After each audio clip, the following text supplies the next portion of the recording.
بچوں کے رشتے کے بارے میں پریشان ہیں. مثلا آج کل ہر مسلمان اور خاص طور پہ اچھے لوگ جو ہیں وہ پریشان ہیں.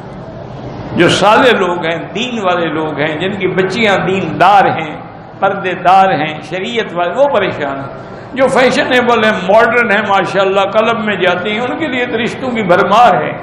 وہ تو خود چوائس کرتی رہتی ہیں کہ کون سا رشتہ قبول کروں. تو بہرحال آپ ایسا کریں کہ گھر والے بھی، بچیاں بھی، ماں باپ بھی سورۃ الرحمن روزانہ اول آخر درود شریف 3 دفعہ پڑھ کے دعا کریں. شوہر نے بیوی کو گھر سے نکال دیا، ایک بچہ ہے، اس کو تو بلاتا ہے، بیوی کو نہیں بلاتا. اب شوہر کے پاس جانے کے لیے بہت تڑپتی ہے، تو اللہ سے دعا کریں، 2 رکعت نماز پڑھیں اور یا لطیف ہو یا ودود ہو، یا لطیف ہو یا ودود ہو، یہ ہر تسبیح ہر نماز کے بعد پڑھ کے دعا مانگے. شادی ہو گئی، رخصتی نہیں ہوئی اور طلاق ہو گئی، تو اگر میاں بیوی ملے تھے علیحدہ کمرے میں تو اب تو پوری اس کو مہر دینی پڑے گی.